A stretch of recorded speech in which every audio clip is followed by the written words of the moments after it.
ज्ञान गंगा गीता दर्शन। पूर्व प्रसंग में आप श्रवण कर रहे थे भगवान श्री कृष्ण अर्जुन को सनातन धर्म का आचरण करने के लिए प्रेरित कर रहे हैं। अथ चेत्त्वेमं धर्म्यं संग्रामं न करिष्यसि ततः स्वधर्मं कीर्तिं च हित्वा पापम अवाप्स्यसि। हे अर्जुन, तू इस धर्म संग्राम को नहीं करेगा तो तेरी कीर्ति नष्ट हो जाएगी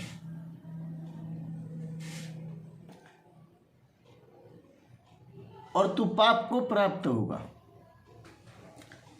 अथ चेत इमं धर्म्यम संग्रामम न करिष्यसि। इस धर्म संग्राम को, धर्म युक्त संग्राम को यदि नहीं करेगा। ये धर्म युक्त संग्राम किस लिए है? ये धर्मयुक्त संग्राम कुरीतियों को नष्ट करने के लिए है। ये धर्मयुक्त संग्राम कुविचारों को नष्ट करने के लिए है। ये धर्मयुक्त संग्राम कुकर्मी दुष्टों का संहार करने के लिए है। जैसे दुर्योधन है, तो दुर्योधन का अर्थ क्या है? दुर का मतलब है बुरा और यो का मतलब है जो, और धन का मतलब है धन। पाप भावना से जिसने धन को इकट्ठा किया, पाप भावना से दूसरे का धन का अपहरण किया, दूसरे का धन अपने कब्जे में लिया, पाप भावना से जिसने उस धन को, जिसका धन था वह वापस देना नहीं चाहता, इसलिए वो दुर्योधन नाम है उसका। क्योंकि उसके पास जो धन है, राज्य है, संपत्ति है, भूमि है, वो पांडव की है, पांडवों की है, जिस पर वह कब्जा करके बैठा हुआ है। तो ये दुर्योधन है उसके पास, बुरा धन है उसके पास। तो जो बुरा धन इकट्ठा करे, बुरे धन को कब्जा करके बैठे, वो दुर्योधन है। धृतराष्ट्र, धूर्त राष्ट्र, धृतराष्ट्र तो पूरा धूर्त है और दुर्योधन भी जानता है कि धर्म क्या है और अधर्म क्या है। धृतराष्ट्र भी जानता है कि धर्म क्या है और अधर्म क्या है, लेकिन फिर भी धृतराष्ट्र जम करके बैठा है राज्य पर। पुत्रों के मोह में वो अपने राज्य को, वो उस राज्य को छोड़ना नहीं चाहता। पुत्रों के मोह में फंसा हुआ धृतराष्ट्र पांडवों के राज्य को, पांडवों को वापस देना नहीं चाहता, इसलिए वो धूर्त राष्ट्र है, धृतराष्ट्र नहीं है। ऐसे आतताइयों को नष्ट करके, क्योंकि उनकी बुरी भावनाएं नष्ट हों, उनके कुविचार नष्ट हों, उनके कुआचरण, बुरे आचरण नष्ट हों। द्रौपदी का हरण करना, दुर्योधन ने आदेश दिया दुशासन को, केसों से पकड़कर खींच कर लाओ सभा में। कितनी पापमयी बात है, कितनी घृणामयी बात है। और सभा में द्रौपदी को नंगा कर रहे हैं। दुशासन नंगा कर रहा है, पर भगवान की जिस पर कृपा करती है, होती है, भगवान जिस पर कृपा करते हैं, भगवान की जिस पर कृपा होती है, उसका दुनिया में कोई भी बिगाड़ कुछ नहीं सकता।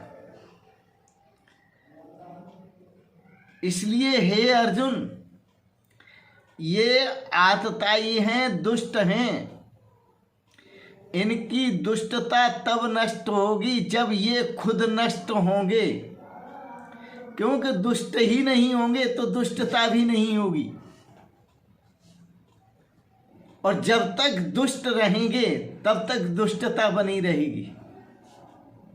इसलिए यह धर्म युद्ध है, क्योंकि धर्म की स्थापना करनी है, इन अधर्मियों को नष्ट करना है। ये अधर्मी नष्ट होंगे तभी अधर्म नष्ट होगा।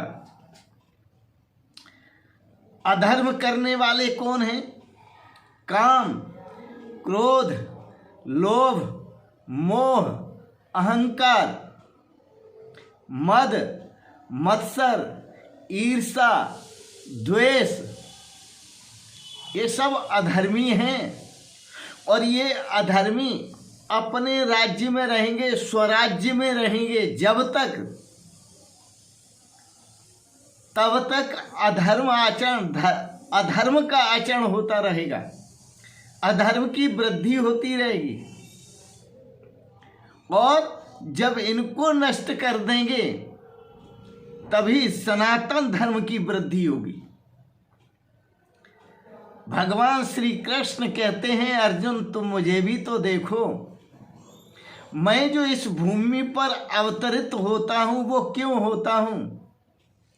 यदा इदाय धर्मस्य ग्लानिर्भवति भारत अभ्युत्थान अधर्मस्य तदात्मानं सृजाम्यहम्।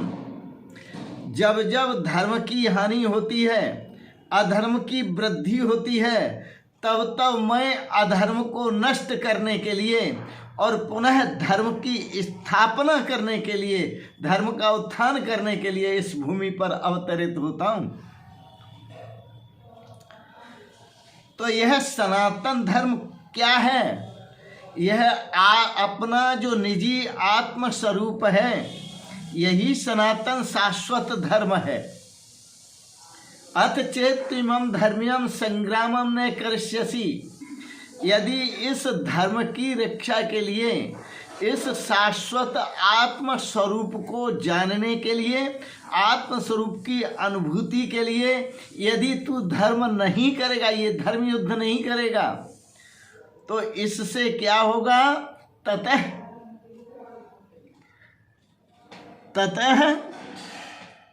स्वधर्मं कीर्तिम च हित्वा पापम अवाप्स्यसि।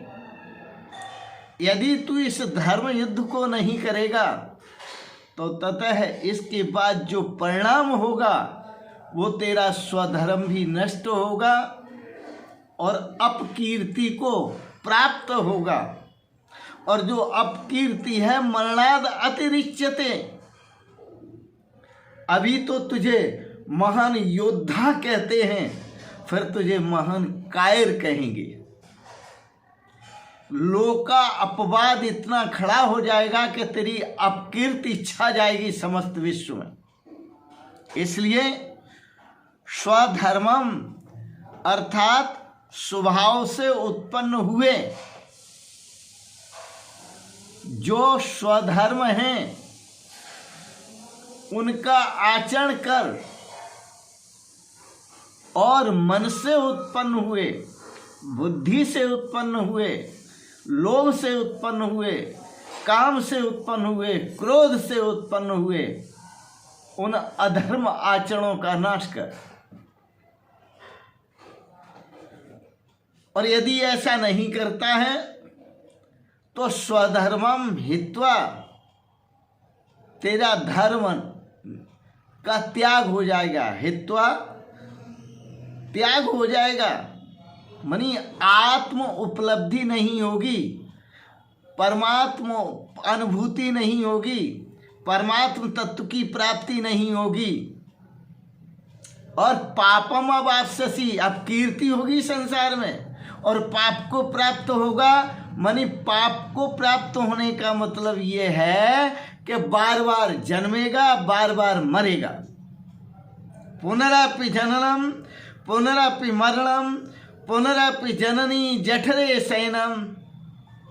बार बार जन्मेगा, बार बार मरेगा, बार बार माँ के गर्भ में जाएगा और वो मलमूत्र जो है तेरे ऊपर से मुंह से बहता रहेगा माँ का। इसलिए हे अर्जुन, तू इस धर्म युद्ध को करने में प्रवृत्त हो। धर्म युद्ध कर। आवागमन से बचना है तो इस धर्म युद्ध को कर।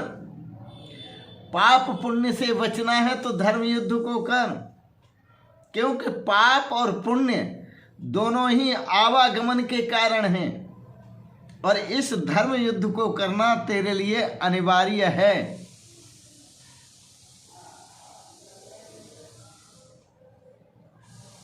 बड़ा सुंदर है, भगवान श्री कृष्ण अर्जुन को सुंदर प्रेरणा दे रहे हैं। आज के प्रसंग जो आपने श्रवण किया, आपके लिए भी ये धर्म युद्ध अनिवार्य है और धर्म युद्ध के लिए आप उत्साहित हों, धर्म युद्ध का आचरण करें। आपने आज के प्रसंगत जो गीता दर्शन का ज्ञान श्रवण किया, इसके लिए बहुत बहुत अनुग्रहित हैं। आप सबके प्रति मंगलमयी शुभ कामना करते हुए एक बात जरूर कहेंगे, ओम सर्वे भवन्तु सुखिनः, सर्वे सन्तु निरामयाः, सर्वे भद्राणि पश्यन्तु, मा कश्चित् दुःखभाग् भवेत्। ओम शांति शांति शांति।